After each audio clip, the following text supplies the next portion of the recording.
My Archer and Olive journal is already full. If you want to see a full flip through of all my spreads, I will link that down in the description. But it's time for me to move into this beautiful, beautiful journal. So stay tuned and I'll give you information about where I bought this journal and all the spreads that I'll be moving in. This bullet journal is from Notebook Therapy. I actually found their page through their Instagram and it's the Tsuki Nighttime Edition bullet journal. It's this pretty black journal with rose gold accents and oh my gosh, like look at this guys, it is absolutely stunning. The pages are a stark white, which is how I love them. It's got an elastic band closure, a back pocket which actually came with a cute free gift, two really pretty ribbons for bookmarking, and unfortunately it's in a smaller size, so it's actually smaller than the A5, so this is it in comparison to my Archer and Olive A5. At the time I bought it, they didn't have any other sizes, but I am aware that they also do it in A5 and B5 now. The cover is this handcrafted vegan leather and oh my gosh guys, one of the things I hated the most about my Archer and Olive was the cloth-like cover, because literally the first day I opened it, it already looked dusty. I really like this faux leather cover that the Notebook Therapy has. And finally, it was free shipping, and I think it's free worldwide shipping.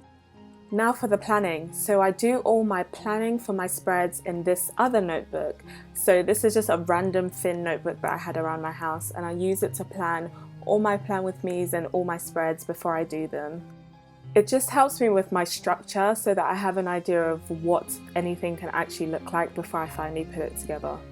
And this was my plan from last year for my 2020 beginning spreads. The first thing I'm going to do is a keep versus throw away pile. I'm just going through my beginning spreads in my Archer and Olive notebook. I'm just going to see which ones I want to keep and which ones I want to transfer over. For some of these spreads, it makes more sense to leave them in this first notebook, but for some of the spreads that I will need more regularly, then I'll transfer them over. So some of the spreads I'm keeping are my key, my grid spacing, my cover page, but I might have to change the quote at the bottom, my future logs, and the ones that I'm getting rid of are my goals, vision boards, 20 and 2020, memories, video defaults, and trackers. So by getting rid of, it'll definitely stay in my Archer and Olive book, but I don't feel the need to have it in this book for the second half of the year. Next, I'm just planning out what the actual spreads will look like. So again, this is what I do every single month when I plan my spreads. But in this case, I'm just trying to put together some sort of visuals of what they will look like to give me an idea. And I've decided on 5 spreads. So they're my key, my grid spacing, my cover page, future log, and then maybe some sort of quote page. So I'm playing with the idea of the Black Lives Matter movement, and obviously it's something that because of the trend a lot of people are talking about it at the moment, but by the second half of the year I kind of want a reminder so that it's constantly on my mind. I'm also playing with the idea of a quote about staying strong, about finishing the fight, but we'll see what I decide on. Now to start planning, and honestly the feeling of opening a brand new book to write your name just feels so special, and yeah, I was very excited. I'm very excited for this bullet journal. I'm very excited for the things that I'll produce in it. So let's go. The book belongs to Tenny.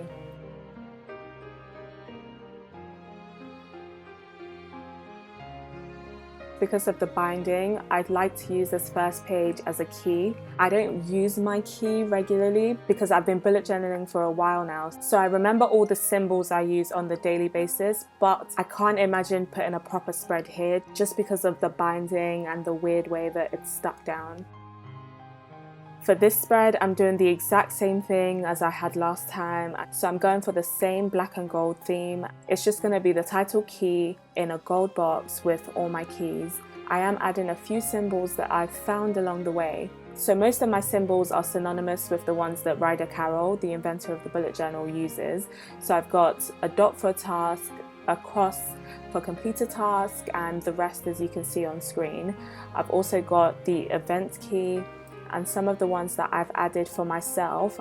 I've got this open circle which stands for a social media post, and I would fill it in when I fulfilled the post, and then I've got a square for a YouTube post, and again I would fill that in when I've fulfilled the post.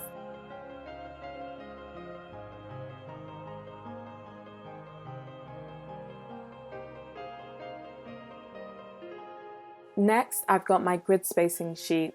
For anyone that doesn't know what the grid spacing sheet is, it's a spread where I count all the dots going vertically and horizontally. Basically, it's a quick guide kind of spread so that I can refer back to the spread if I want to split my page into different amounts. This saves me from having to measure out or having to count out each time.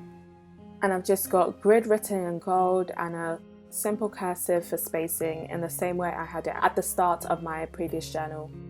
For some of my layouts, for example my habit tracker spread, my gratitude log and my monthly spreads, I actually have the same layout each month. I just change up the colors based on the theme. So for my habit tracker, I usually have 6 habits that I'm tracking. So I use the spread so that I know the exact side each of the boxes need to be, which just helps me when it comes to planning each month.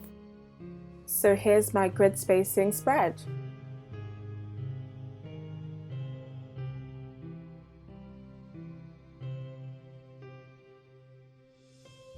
Next, I've got my main 2020 cover page. It's the exact same as my 2020 setup spread from the beginning of the year. I just went for 2020 in gold and then the 2020 in a black cursive.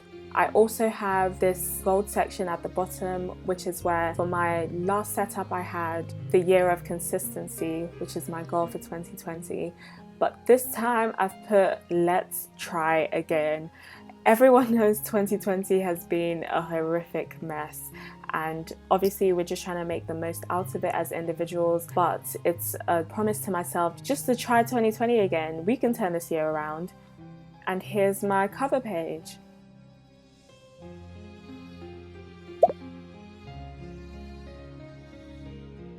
Next, we've got my future log, and I'm using calendar block stamps for this spread. It's the exact same idea I used for earlier in the year, but this time I am just doing it from July till December. Last month was my first month using these calendar blocks, and one of you suggested getting a doorbell, so I used it to try to rub off what I didn't want. It still came up faintly, but it was definitely a lot better than last time, so thank you for your advice. I got loads of suggestions from my last video, so I really appreciate that. Another thing that I found kind of hard about the calendar blocks as well was it was very hard to make sure that it was straight on the actual block, and that sounds a bit silly, but in practice it was a lot harder than I thought it would be. Next, I'm using a gold pen to write each of the month titles, and I can see that my calendar blocks still ended up wonky and not aligned on the page, which is just annoying, but we move. Then I put this gold washi tape on the side, and I had the same thing for the start of the year, and I've got the months written in a cursive over the block letters. So I use the gold washi tape on the side because it draws a lot of attention to the page. I refer back to my future log a lot, especially when I do my monthly spreads plans, so it works out really well for me to find it easily. And yeah, here's my future log. Simple and effective. The vertical layout gives me tons of space. On the other part of the future log spread, I actually included a 2021 key date spread. So what I normally find is towards the end of the year, I would have a lot of things for the following year and I would have nowhere to write it. So that's the purpose of this spread. And I'm using this really shiny gold watercolor paint. And I'm using it over the gold pen because it makes a much more metallic gold and honestly is absolutely beautiful. And then I'm just writing 2021 above it and key dates in the gold. On the other side of the sheet, I've decided to make a stencil of the Black Lives Matter fist, and I'm just cutting around the picture, and then I'm going to use an X-Acto knife just to cut. So I wanted to do this spread because I think it's important to keep raising awareness, keep standing and fighting injustice. It's very important even when the hype dies down, and I want to remember this for the rest of 2020 and beyond. I'm using the same gold watercolor just to fill it in, and I'm trying to fill it in as much as possible so it looks as opaque as possible. Then I'm going over some of the edges of it in white so that it stands out. And yeah, here's my 2021 key dates and Black Lives Matter spread. So here's the final flip through, and honestly I just feel like it's the perfect way to start my new journal. I've just picked up on all the key spreads that I'll need, and I'm excited for the second half of 2020. I know 2020 already has been a lot, but I'm trusting by God's grace it can really turn around. I really have a lot of faith, and I know our 2020 story is going to be amazing. So thank you so much for watching this video. Please like it, please subscribe, and if you recreate any of my spreads, definitely tag me on Instagram at temi.journals, and I'll see you on my next video. Goodbye.